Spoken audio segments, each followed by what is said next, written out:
What's going on, y'all? Welcome to another Friday night interactive live sports talk. It's the Play Caller Sports Talk Show brought to you by Sideline Sports Network. Of course, we are the tag team champions of sports talk. One half of the dynamic duo. The dynamic duo. It's your boy, Stephen Box. Joined as always by my co-host, the one and the only.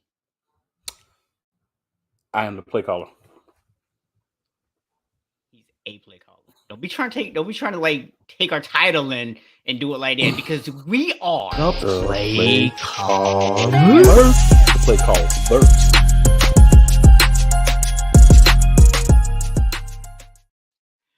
What's going on, y'all, man? We are live tonight talking a little Super Bowl wrap up, turn our attention to the NBA. Got a couple of hot stories around the league to discuss tonight, and apparently teaching people what the plural form of play caller is. So that's what we got in store tonight. That's what we're doing. Go ahead, man. Go and get your comment. I see it on your face. Okay. So let's start with the Super Bowl conversation, man. Go ahead and put a nice little bow on this NFL season to get this thing wrapped up, and then we'll get into the juicy stuff. So the juicy stuff. So the Rams won, but I know we both have some opinions on the way that game ended. So I'm going to give you the floor first, sir. Well, man, I'm gonna just simply say this. I don't see how Jalen Ramsey goes down and does exactly the same thing on the other end. You don't call it. It happens on the other end. You call it. My thing always has been, you got to be even with the calls. Either you're going to call everything and be that type of game, or you're going to let stuff go. They let a lot of stuff go the whole game. And to pick that point in the game to then try to call every single thing that happened, bro. I mean, come on, man. There's no way that one team could bounce back with like 2 minutes and some change left, and that's how you roll. So you got to be more consistent if that's how you're going to roll with it. Now, if you did it in the first half, so say the last 2 minutes of the first half, you kind of clamp down and start calling everything. Even at that point, I can't really say too much. What's up, Snowman? But when you don't do it until that very last 2-3 minutes, and then you kind of let some things go even in that last drive with the Rams, right? Because there were some times when some people were lined up off sides. Aaron Donald, I was thinking to myself, my gosh, he got to that dude fast. Well, when you line up off sides, it does help. Just saying, If you don't call it, I mean, I'm not blaming Aaron Donald for it not being called, but I'm just saying it's kind of like in that one little spot you said, we're going to call it for the Rams. The rest of the game, we're going to call it even. So essentially, you were calling against the Bengals. So I don't really like that. But the Bengals had several opportunities to put the game away earlier and did not. So no woe is me for them either. Yeah, I gotta say, man, I'm a bit, conflicted when it comes to some of this stuff because I get where people are coming from, right? And you always have to say, well, we had opportunities to win the game. We didn't take advantage of them. But at the same time, I'm not a fan of this idea that you shouldn't leave it in the referee's hands, that you shouldn't have it be close enough for the referees to decide. To sit here and say that you should never be in a close football game is the most ridiculous thing you could possibly say. Hey, you just go out there and blow everybody out and then you don't have to worry about it. That's stupid. Like, what kind of logic is that? So to me, I get that, you're saying the Bengals had chances. And absolutely, they did. There's a lot of things they could point to and say they didn't execute. They can certainly put the finger at themselves also. That does not change the fact that at the end of this game, you called, in my opinion, and the opinion of a lot of people, including the announcers for the game, was a bogus pass interference call. He didn't even really impact the receiver at all, and yet you called that. That was way less egregious than, as my co-host pointed out, the call earlier in the game. Now, I know a lot of people are going to say, oh, they missed the face mask against Cincinnati. But let's be honest, the referee was in a position to see that. Otherwise, it should have definitely been called. But even if you neglect that fact, they had let so much stuff go up into that point. Even on that same drive for the Rams, they had both tackles actually false start. You can go back and look at it. Both tackles are actually fully up out of their stance, and the ball is still on the ground. That's not even hard to call. So, and remember, this is the same Rams team that 2 weeks before in the NFC Championship game. I mean, I said I wasn't gonna blame the refs that we cost ourselves the game, that we had plenty of opportunities in San Francisco, but everybody did comment afterwards how the Rams basically had like 5 delay of games that didn't get called in that game. So inconsistency from the referees. At some point, we have to start calling it out, and it has to not just be a matter of fans on social media complain about it. The NFL needs to actually do something to hold them accountable. There needs to be some accountability level for these referees blowing these games. For years, everybody keeps saying, "Oh, you can't call these kind of calls in the last 2 minutes of the game. You can't, the referees, you can't decide the game on these calls." And a lot of times, this is used as an excuse not to call something that is obvious. So why all of a sudden did the Rams get 3 straight calls? Now, let's be fair. The first one was bogus. The second 2 were legit, but I think the second 2 also was frustration by Cincinnati.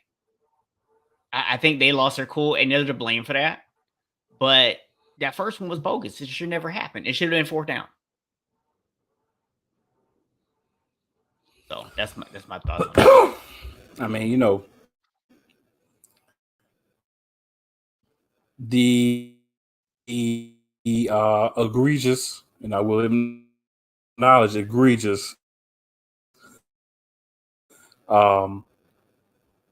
face mask sling that got happened to Jalen Ramsey was tough. But if you could have just got wide, and I mean wide open, he was wide open on that last play. Obviously, maybe 2 seconds, right, to really line up and let that thing go. Oh, he's wide open. That was about to be a big play. I can't say touchdown because Ramsey had gotten back up, but he had failed. And that was the first time in the game he fell without being, forced to fall. So I'm just saying, like, it was crazy. But, I mean, there's a lot of things, little tic-tac plays, a lot of bad play calling both ways, especially for Cincinnati. They played way too safe when they were ahead. You didn't get here playing like that. And I get frustrated in the coaching staff, the play callers, when you have a young quarterback and you don't allow him to go out there and air the ball out and make plays when you're up, when you had a momentum. And I think that killed Cincinnati as much as anything else. And it actually kept them in the lead too, because the Rams were doing the same thing. Right? I mean, it didn't help that their quarterback threw 2 picks as well, but you didn't get a lot out of the turnovers. You didn't get a lot out of the fourth and 4th down punch that you had. It just felt like we're trying to play not to lose and nobody playing to win. I want to see you do what Herm Edwards always says. You play to win the game, not to lose, not lose the game. So please, let's start playing to win the game. Yeah, I got to say, man, the thing that I saw happen in that game was, we're doing these interviews before. We're talking to all these different people, and we both talked about it. Leading up to the game, it seemed as though Cincinnati was very confident in their ability to make things happen. Well, the one group that maybe went in a little overly confident or overly scared, I'm not sure which one, was the offensive line. Because they did not hold up very well. And I know a lot of people go, "Oh, well, they didn't give up any sacks until like the 3rd quarter." Okay, first of all, they gave up 7 sacks. And that was later in the game. But a lot of them not giving up sacks early in the game really came down to Joe Burrow and the receivers doing their job. Every time that Cincinnati tried to go down the field, they tried to be aggressive, they tried to play their style, the offensive line collapsed on them. So I feel where you're coming from. I don't know how much of that we can blame on the coaching staff and how much of it's that the offensive line wasn't giving you time. Well, it's all on how you view the things, and you could really go on about this for a while. Um, but I actually kind of agree with Billy V here after watching that game. I don't know who it is, but Ramsey isn't the best corner in the league to me. I have to actually agree with that because you don't get toasted like that multiple times. And we can take out obviously the face mask, but there were still more times where he really got toasted. Um, Probably still one of the best corners in the league, but to me, definitely not the best corner in the league anymore. So I'm going to take a slightly different approach here. I mean, I certainly understand the argument, and I'm not necessarily arguing against it per se. But I do think that if we actually look at it, with the exception of the face mask call, most of those times when he did get beat, it was by Jamar Chase. So maybe instead of talking about Ramsey's not the best corner, maybe we actually just give Jamar Chase credit for what he was able to do. Maybe the dude is just that much of a beast that it doesn't matter even if the best corner in the NFL is on him, you're not stopping him. So just an alternative view on that. Well, there were a couple of times that Boyd got him as well, in that same game, and not counting the face mask. So he Yeah. got a few by other receivers besides just Chase. Obviously, But Chase, he didn't get burnt by Boyd though.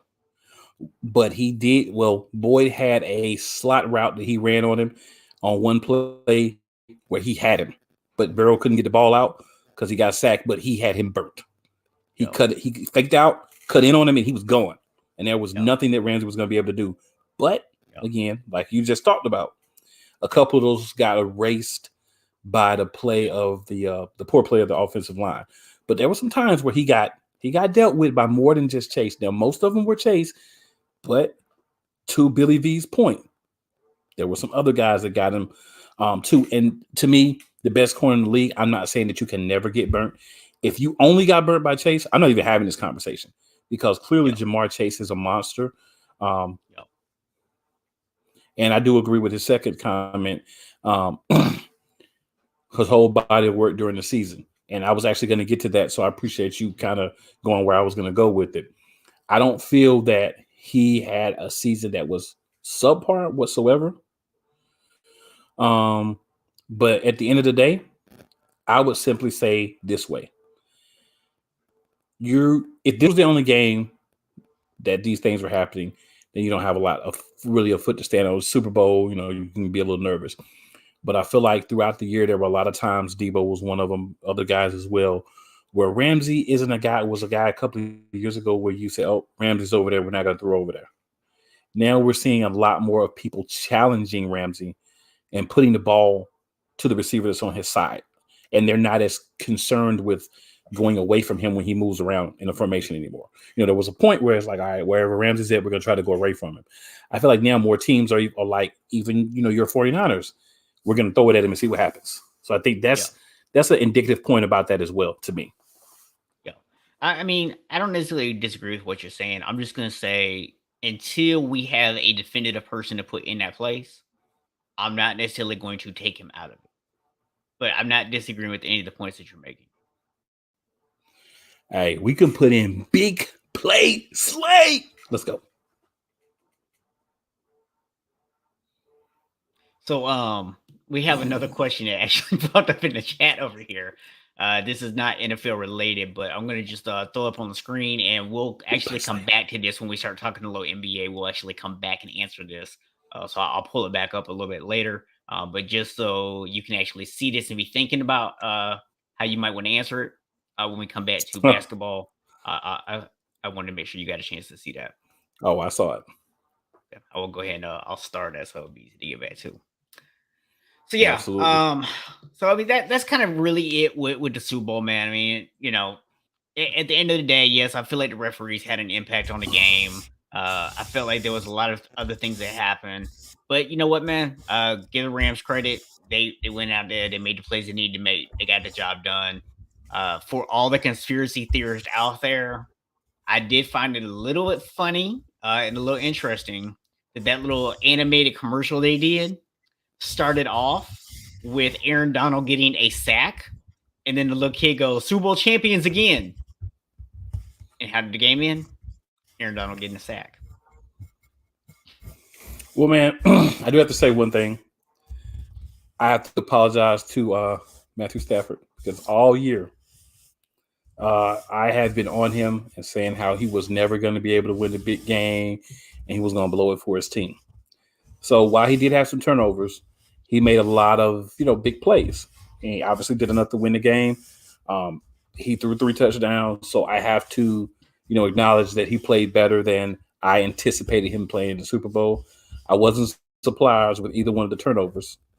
Um, as a matter of fact, right when he cocked back for the first turnover, I yelled "Pick James," and everybody died laughing at me. And then they looked at the screen and was shocked when he actually threw the Pick James. So I'm just saying, I do have to give him his props, though. He did something that I did not believe he was going to be able to do fervently. And I also want to give Joe Burrow some props because that young man went out there, left it all on the field, played hurt, came back in the game. He was not going to miss the opportunity. He wasn't able to get it done, but I do see that he has a bright future, I feel like. And, I'm happy for that young man. I'm gonna say this, man. I still am not giving Matthew Stafford any props. He did everything he could to lose that game. Aaron Donald and Cooper Cup basically bailed him out. So I am not giving him any props for that whatsoever. If the Cincinnati Bengals offensive line was played even a little bit better, it's not even close. And Matthew Stafford is continuing his losing ways. So no, I'm not giving him any credit. Now, the one person I will go back and apologize to is Cooper Cup, because before this season I did call him a system wide receiver. And he proved me wrong this year. So I do believe obviously the systems he in allowed a lot of the numbers he put up, but you can't deny what he did this season. An absolutely incredible season. I do not feel like he deserves Super Bowl MVP. I think Aaron Donald should have been the Super Bowl MVP, but as long as they didn't give it to Matthew Stafford, I'm not going to complain too loudly.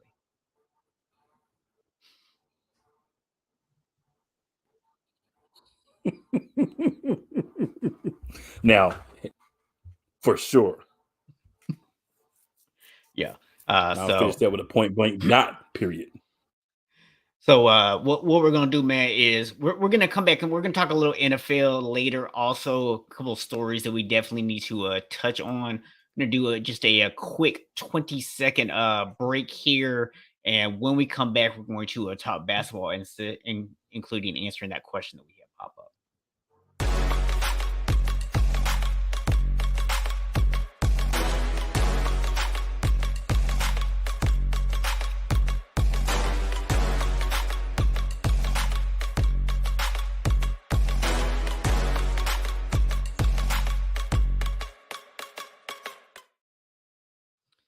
All right. So let me go ahead and I'm gonna put our question back up on the screen here, and we'll go ahead and kick it off with this, and then we'll jump into our full NBA talk. So, uh, our resident basketball expert aficionado, Cool McCain. What are your thoughts on this, sir?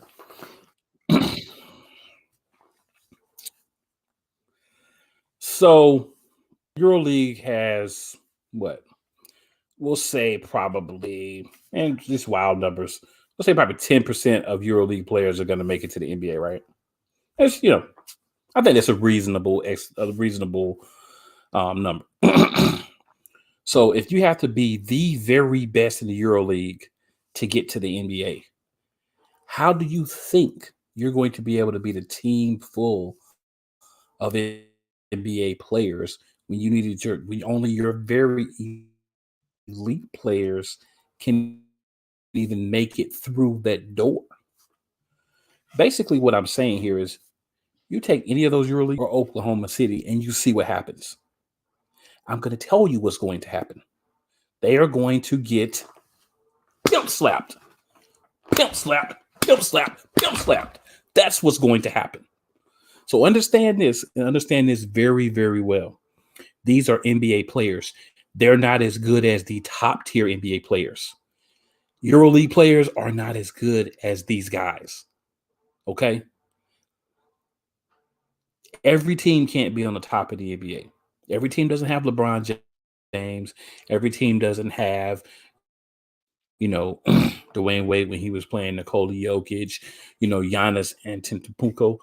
every team doesn't have those Joel Embiid, every team doesn't have those guys. And the one EuroLeague player that we'll mention, which is Luka Doncic, they don't have these guys, right? So they can't beat those guys that have that top tier guy. But if you put them against guys that are at their level or lower, you can think that they would win those games. You can think that. You can hope that. Just remember, those EuroLeague countries, they go and play together. What's their goal every Olympics, every 4 years? To try, not be successful, but try to beat the U.S.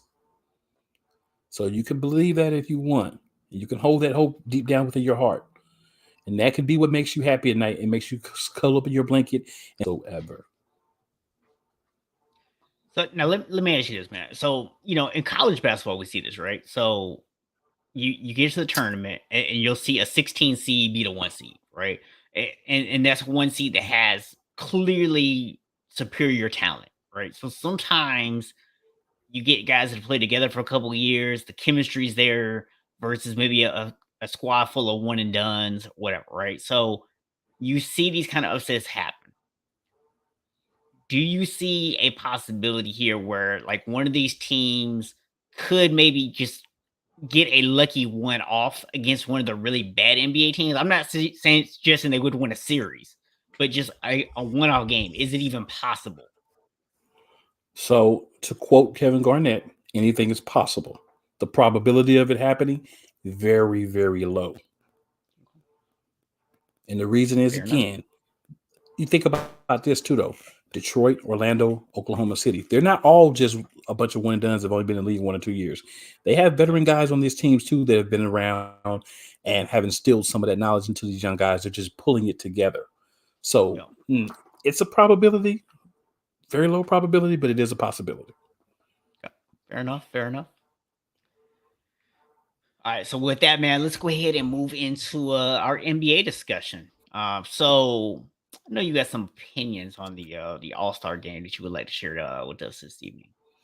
Yep. So I'm going to start off with the first thing, which is one of the things that I actually do kind of like about All Star Weekend. Well, there's a couple things I like. Of course, I'm a big fan of the celebrity game. I love the celebrity games because they get out there, they ham it up. They actually are out there attempting to win. Big talent gap between those guys and the NBA players, but they are out there playing as hard as they can and doing what they can.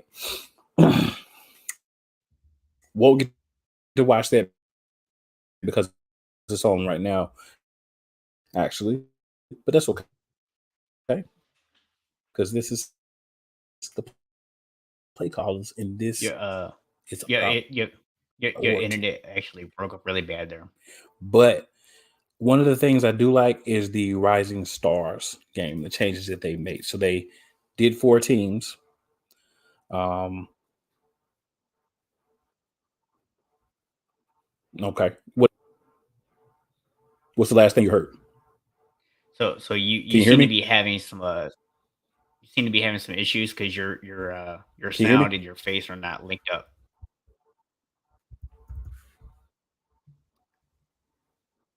So let me I don't think he can actually hear me right now. Okay, so yeah, he's going to bounce out and then come back. So he'll be back in just a minute to finish talking about that. So while we're waiting on my co-host to come back and finish that thought he had, what are y'all thoughts on the All-Star game? What are you loving it? Do you not like the new format?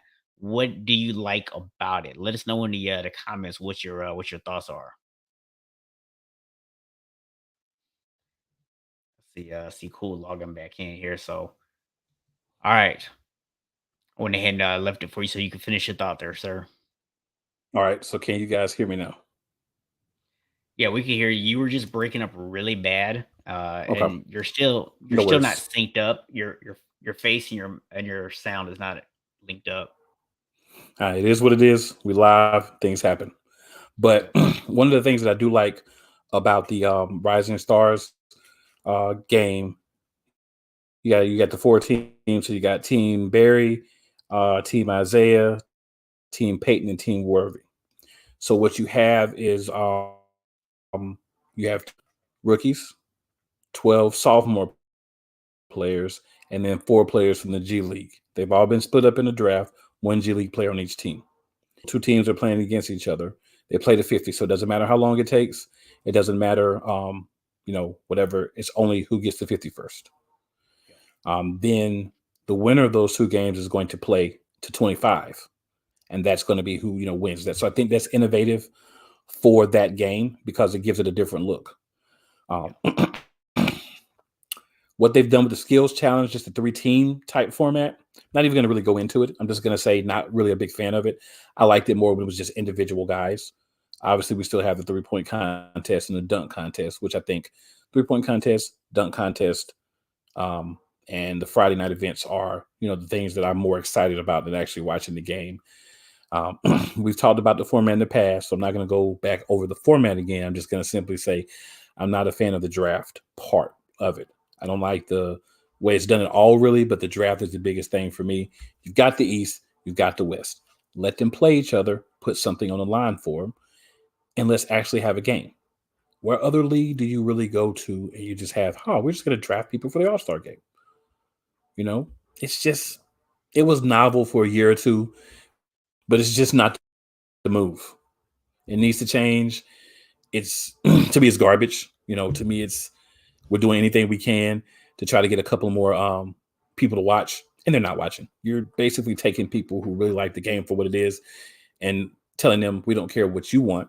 We're going to do what we think is going to make 5 or 10 more people watch, and we're going to lose more than we're going to gain. But that's how business works sometimes. Yeah, I'd be curious. I'd like to hear from over in here in the chat what other people are thinking about the draft. Um, I'm personally kind of indifferent on it. It doesn't bother me. I also don't really get any benefit out of it, so I don't love it either. If they stopped doing it, I wouldn't be sad. But I will say we did at least get the one little funny moment of Kevin Durant having a chance to draft James Harden and instead choosing to make him the last pick in the draft. So just at least a little bit of a funny moment that we got to experience there. So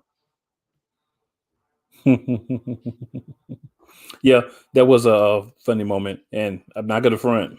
It did tickle me a little bit, It did. Not gonna front. It was especially because funny he to like see broke him. it down like it was a legit decision. Like he was doing anything other than being petty. He like really broke down like why he's making a pick. Like, dude, we know you being petty. Come on, man. Yeah, you are clearly the king of pettiness when it comes to the NBA. Just ask Stephen A. Smith. Yeah. But so the 3-point contest, something that's got some interest to me. I like the 3-point contest because obviously we know what it is. You go out there, you make the most threes, you win. There's no team aspect. There's no you're drafted into it. There's no we're doing it based off what you did previously because other people felt like you should be there. It's just a thing. So the contestants are C.J. McCollum, Trey Young, Zach LaVine, Desmond Bain, Carl Anthony Towns. So for me, last night I went with C.J. McCollum. The reason I picked him last night was because I felt like, the Pelicans, he just got there. He's probably a little ticked, right? Because at the end of the day, you don't get traded from Portland without Damian Lillard being like, fine, just do what you want to do, right? If Damian Lillard's like, no, keep him, he's still there. So I think he has a chip on his shoulder. But today, different day, different thought. I'm actually going to go with Luke Kennard. Why? He fits some of the criteria that's important for a winner. He's a specialist, right? I mean, there have been guys like Steph that have won, but for the most part, specialists. This is what you focus on. This is what you do. This is your purpose for being on the NBA roster. Right. So he's not competing in any other events. He's not worried about, anything else. He's not hanging out, right? He's there to try to win the 3-point contest. So I'm going to go with with Luke Kennard for a contest. If you're watching and you want to give us very good Yeah, question. yeah. I asked the same exact question when you said it. Like my eyes, I was like, "What?"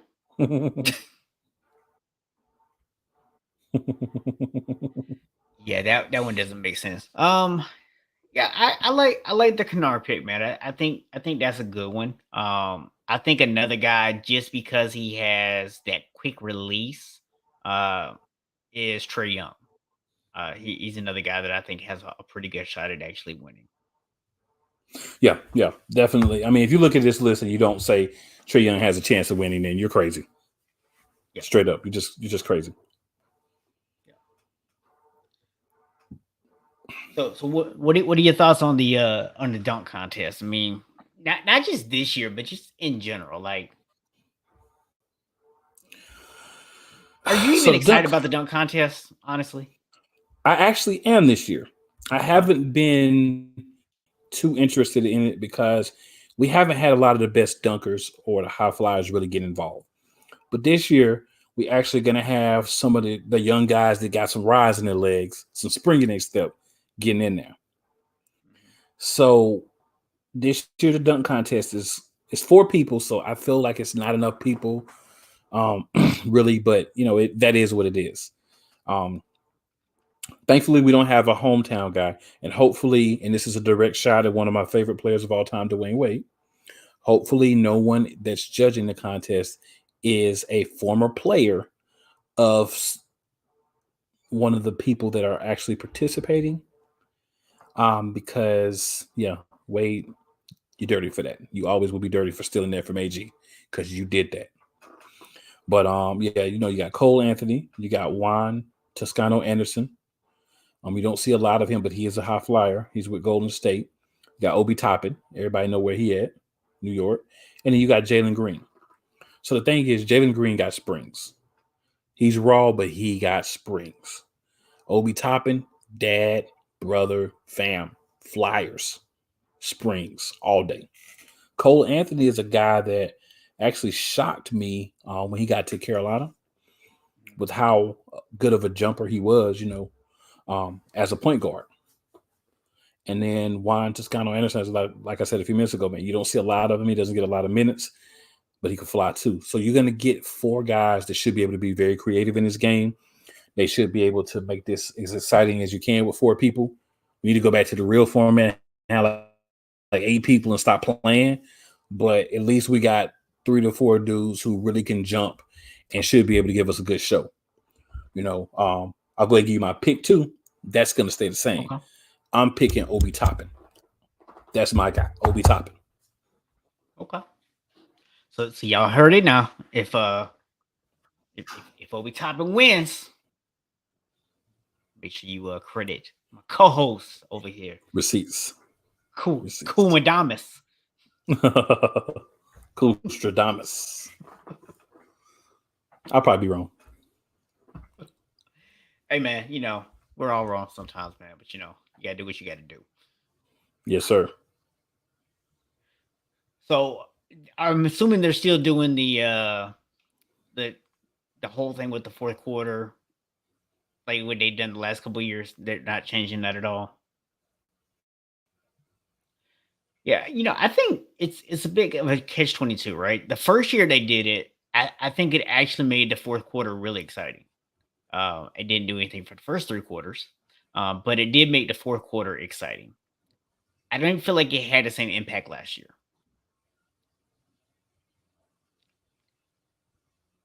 In case no one is looking at my co-host, he's shaking his head, yes, and then no.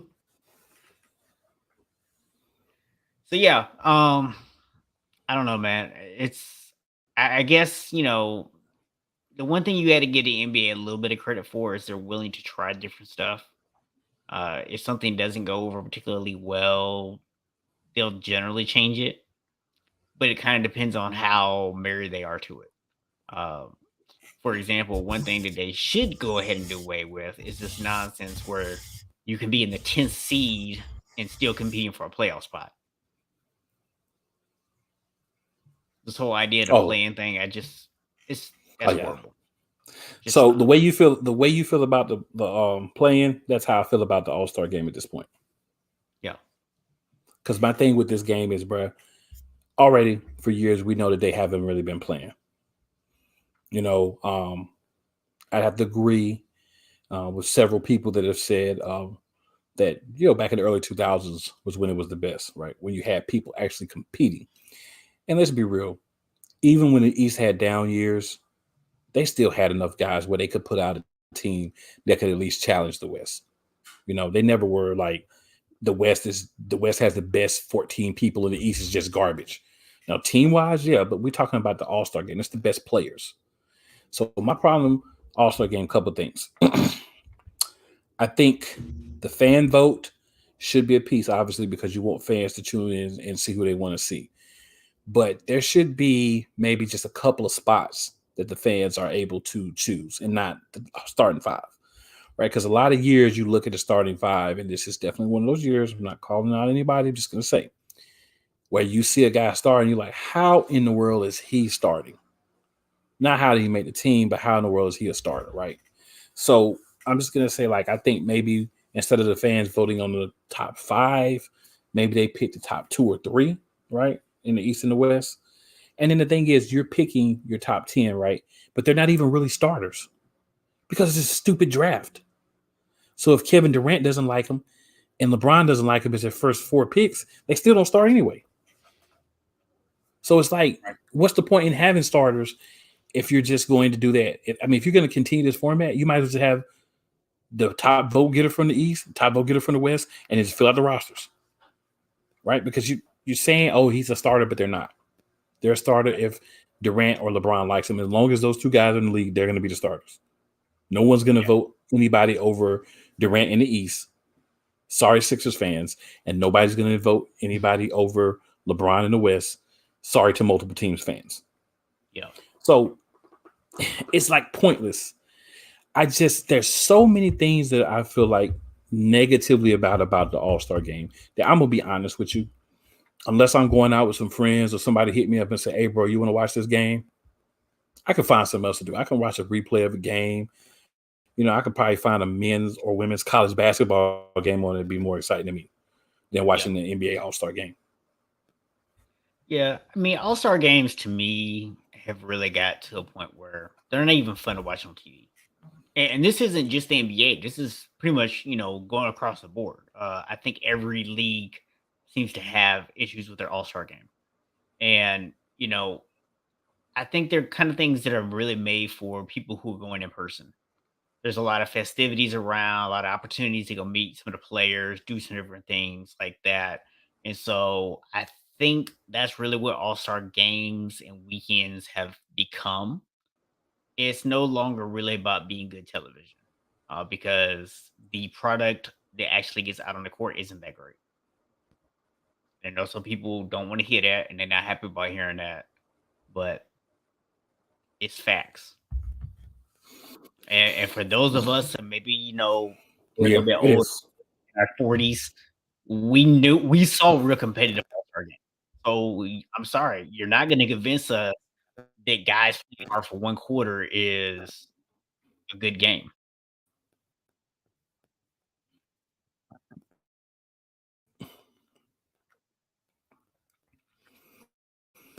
Yeah, and then by doing the scoring the way you're doing it, right, you're definitely giving one team. And when you do the time, when you say we're gonna do 10-minute quarters or 15-minute quarters, whatever, it's a time. So even if I'm down by 20 points going into the 4th quarter, I still have a chance. This setup right here, nah, bro. If you're down probably by more than like 5 to 8 points, you're in a lot of trouble when you get to this last round because it's no time. It's just whoever gets points first. It's like you're trying to bring the big 3 to the NBA, which was cool for a year. Everything happened with Kobe. It was a great way to honor him and do something a little different. By the way, I do like Yeah. the MVP trophy, the Kobe Bryant trophy Yeah. for the All-Star game. I do like that. And some people will, perform in the 4th or perform trying to get that, but it just needs to be more just exciting. And I think the only league that really has figured out a way to do it is the Major League Baseball. Major League Baseball has an All-Star game where they play because if you win, guess what? The team from your conference that makes the World Series has home field advantage. Doesn't matter if they have the worst record or not. NFL, you're not playing for anything. So it does not matter. Yeah, for sure, man. So real quick, man, I want to give a shout out to Score No Score, little app that you can go download on your phone. Go ahead and get your little fix in, man, by placing some bets there on if you think that the game that you're watching, if they're going to score or not score on the next possession. So really simple, fun, little addictive game. Go check it out. And that is our commercial break for our last segment here. Because now, sir, it is time to turn our attention to the hot news going around the world in sports right now. We've got quite a few stories to actually talk about, so I want to leave a little extra time for them. We will do a pretty thorough breakdown of what's going on with the NBA landscape probably next week and kind of going forward throughout the rest of the season.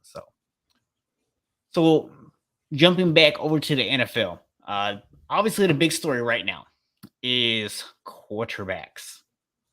This draft does not have a guy that people are tripping over themselves to call a franchise quarterback. Now, you and I both know that between now and the combine, they're going to prop at least one of these guys up. But everybody knows they're going this to do is two a of them. weak. Yeah, everyone knows this is a weak quarterback draft. On top of that, word is that Aaron Rodgers might still want out of Green Bay. There's rumors that Kyler Murray is not happy with the Arizona Cardinals.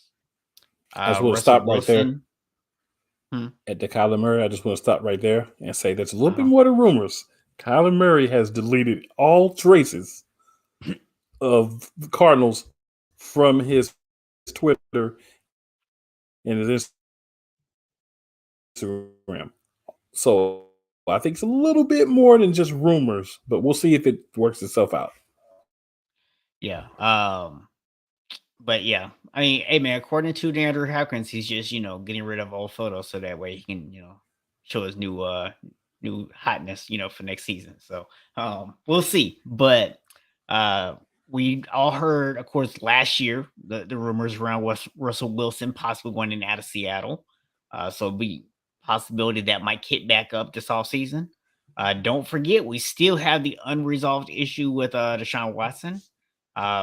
I did see something the other day about he can now have to testify under oath or something like that. So we should probably be getting some clarity on what the legal situation is going to look like here relatively soon, so that a trade can or cannot happen there. Um, Tom Brady, of course, retired, but then immediately came out and said never say never, and sparked all kind of speculation amongst people. And then we pretty much know that the 49ers are trading Jimmy Garoppolo. So and then let's not forget that Jameis Winston is the guy that people kind of forgot about, but he's going to be out there as a free agent. So there's going to be a lot of intriguing options at quarterback this coming season. So the question I have for you is, out of all of those people we just talked about, who do you think is most likely to end up back with their current teams? Well, I want to also add in Carson Wentz, as there's a lot of talk that he's going to be moving. So kudos to the Philadelphia Eagles organization for getting on top of that a year ahead. So I just want to throw that out there. Sorry, I was actually talking about good quarterbacks first, but that's fine. You want to go ahead and just get your Carson Wentz shot in. Love it. But I think when you really look at it, Aaron Rodgers is probably going to end up back in Green Bay. They'll placate him by doing what he wants, So I think he's really not going to go anywhere. They'll offer him more money. They'll, suck up to him. They'll kiss up and he'll stay. Russell Wilson, to me, is an interesting case because he's a little bit more advanced in age, right? He's not an old dude, but he's not a young guy. He's probably more towards reaching his peak or just about to start declining. So you're going to want what, probably multiple first round picks and a quality player for Russell, Wilson. So is that something I'm really, if I'm a team that's looking for a quarterback for the future, that I'm willing to give up? Now, if you're like, Tampa Bay, maybe Pittsburgh, and you feel like I could slide in a ring with this dude, kind of like they did with Tom Brady in Tampa Bay, maybe a couple of years slide in the ring. Okay. But if not, why? I did read a rumor that, well, we know Deshaun Watson is the least likely to stay with his team once he gets everything. I don't think they're going to get what they want. But I read a rumor that he wants to go to Pittsburgh or Tampa Bay, or I think it was another team as well. But basically, he'll waive his trade. There's no trade clause, only to go to certain teams where he feels like he can win. And hey, if I'm him and I'm in that position, I don't blame you. Like, I don't. I would want to go somewhere where I can win, so that way you drive down the market. So that way a team that has quality pieces around you doesn't have to gut itself to get you, so that it's not good. And you narrow it down to a couple of teams so that you're not bidding against the whole league, and that doesn't drive up the price for you, which takes away from what you have. So I would say probably the one that's going to stay is Aaron Rodgers. Russell Wilson is probably my second most likely to stay where he's at. But if someone ponies up what they're willing to take for him, then I think that they would move on from him. But I think he's the second most likely to stay. So I actually said it the other day. I'm going out on a limb, and I'm going to say that Aaron Rodgers, Russell Wilson, and Deshaun Watson all end up back on their teams. Deshaun Watson, I think, because of the fact, I think the legal issues are going to make the process slow down a little bit. People aren't going to be willing to give up a whole lot until there's clarity there, which may be past the draft. And then it becomes kind of pointless to start talking about picks for the next season. The other thing is, don't underestimate Lovie Smith's ability to convince him to come back. Lovey's a very good coach. He has a reputation as being a player's coach. A lot of players like Lovey. So don't be surprised if he actually manages to talk him into coming back. I'd be very surprised. Just kind of throwing it out there. I don't see Russell Wilson going anywhere else right now. I get why people think that, but unless you're going to go to Tampa or Pittsburgh or Denver, what other teams are really going to allow you to go and play right now? Indianapolis. And, well, I mean, you could go to Indianapolis, but you don't really have many weapons there at this point. Not in terms of receivers. You have Michael Pittman. That's it. So, I look at it and I don't see Russell Wilson going anywhere. Aaron Rodgers, I could see getting traded. I know Denver's obviously a team that people are looking at with him and thinking like they're going to go pretty hard for him. But I'm going to take the different perspective. I'm going to say, if I'm Green Bay and my former coordinator who went and took a head coaching job in Denver is really, really wanting Aaron Rodgers, I'm going to find out how bad you really want him. Because I'm going to ask you an outrageous asking price to get him. Ultimately, I do think that they'll find a way to bring him and Devontae Adams back. It might be on one-year deals, but I do think that they will find a way to bring those guys back and try to make one more run at it. Because they have been to 3 straight NFC championships now. So I mean, they're right there at the door. I can see them trying to come back and run it back one more time. So I wouldn't be surprised if all 3 of those guys end up staying. Aaron Rodgers would be the one I think is most likely to move, but I'm predicting all 3 stay. And I'm still sticking with my pick that Jimmy Garoppolo ends up in Denver. I'm gonna say, I mean, it could happen, but I'll say this: when you talk about wide receivers, don't forget Paris Campbell, who was also a good receiver for the Colts, and he's going to be on there next year.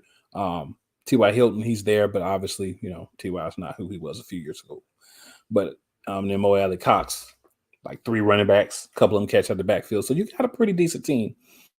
If you get a quarterback on there that can actually throw the ball and make good decisions, that might be a pretty good team. Just want to throw that out there. I'm gonna say this. And I'm saying this as a 49ers fan who sees Russell Wilson twice a year. Russell will sometimes make spectacular plays, but I feel like the last couple of years, those spectacular plays had become less and less frequent. I do not think that Russell Wilson still belongs in the upper echelon at this point in his career. Well, here's the thing. He's still a very good quarterback, but he doesn't deserve to be in the upper echelon. Here's the thing. With Russell Wilson, for this past season, I'm only talking about this past season, stats were not very good. But remember, he messed up the finger. I don't ever think it was really right. So for this past season, only this past season, other seasons before that, this doesn't apply. But for this past season, I think that's the reason why we didn't see as much. Now, I will agree he makes some really great plays, but he makes some plays that make you be like, wow. But I do think that's his best chance. If we're being honest, that's probably his best chance to win and staying there and hoping they can right the ship. But if you're going to move on, I would agree Tampa Bay is a place that's, clearly right there on the cusp. You get a good quarterback in there. Even, the Commanders, it just hurts to say it. Like, it's terrible. But even the Commanders, they have some weapons at wide receiver. A little bit more fixing on the offensive line. But that could be a reasonable job if the right compensation is involved. But it's hard to really move any of these guys around because it takes so much, right? And please, Philadelphia Eagles fans, please, if I hear any more talk about bringing in one of these guys, I'm just going to delete you. I'm done. Just going to delete you. Done. Yeah. So one thing we got to talk about here real quick, man, is the Rams had their Super Bowl parade. And Matthew Stafford, who was apparently getting well acquainted with some alcoholic beverages. Him and his wife were standing there, getting ready to take a picture. Yeah, getting ready to take a picture. And this photographer, who was getting ready to take this picture of them, I guess she took a step back and she fell off the stage. Ended up like breaking her back or something, like did something to her spine. And Matthew Stafford like literally turns, sees her like falling, looks like he mouths like, "Oh my gosh," or something like that, and then proceeds to just walk off. And I hear people over here making excuses. Oh, well, he was drunk. He wasn't too drunk to realize what happened. He wasn't too drunk to be shocked at what happened. But you want me to believe that he was too drunk to at least walk over there and check on her? To at least see if she was okay? To at least be a decent human being? So, yeah, I'm not letting him off the hook like a lot of other people want to right now. I know some people are going to be like, well, he's paying her medical bills. Well, he got caught on camera walking off after seeing this happening. Of course he's going to pay her medical bills. He has to do something PR wise to recover his image right now because this is not a good look for Matthew Stafford. I mean, am I wrong or do you agree with me on this? So, just to clarify, because I heard some things about the story, and I read a little bit up on it. She fractured her spine. Not just Stafford, but Stafford and the Rams and his wife together are going to pay for it. So basically, he's not paying for all of it. Him and the Rams are paying for it. Yeah. I think that that you're an NFL player, that you're a quarterback, that you just won the Super Bowl. If you are so inebriated, and I'm going to put that in quotation marks, that you cannot say, okay, somebody just got hurt. Let me at least go over here and try to check on them. Hey, y'all, come, we need to get, somebody here to help this lady or whatever. If you can't do that, come on, man. Really? Yeah. You're not that drunk. And the thing about it is, his wife was able to go over there and say, "Hey, are you okay?" and check on her. So you didn't even follow your wife over there and say, "Hey, is she good?" Like, it's right. It's not the kind of press you want to have when you're on the feel good. Matthew Stafford, wife had brain cancer, got that taken care of, and you redeemed yourself to a lot of people, and people running around talking about you should be in the Hall of Fame now and all kind of foolishness. Not the move you want to have, man. You got to be smarter than that. You got to be better than that. And for that to be what you did, bro, I mean, it's not like you're a scumbag move, but it's definitely a very just not wise, very idiotic type move. Yeah. And I'm glad you brought that up because that was one of my other talking points was this nonsense about Matthew Stafford being in the Hall of Fame. Listen, I think Richard Sherman nailed it. Okay. We have set the bar for Hall of Fame too low for guys playing right now. And we've set it too high for some of the all-time greats in this game. There are guys who should be in the Hall of Fame right now who are not in the Hall of Fame. And I'm not going to go through the whole list of them because I could probably come up with about 5 or 10 people just off the top of my head. But there are guys who played 20, 30, 40 years ago who deserve to be in, who are not. Yet y'all are trying to put a guy in for winning a Super Bowl, which, by the way, he literally wasn't even the MVP. He had 2 interceptions, basically tried to get a game away. And on top of all that, he still has a losing record for his career. Okay, I know people are going to say, oh, well, he's in Detroit. Well, that means he didn't elevate his team. They did make the playoffs 3 times while he was in Detroit. It's not as if he was on garbage teams all the time. It's not like he didn't have like one of the greatest receivers in NFL history on his team to throw the ball to. I'm tired of the excuses for Matthew Stafford. The dude is not a Hall of Famer. He's a stat whore.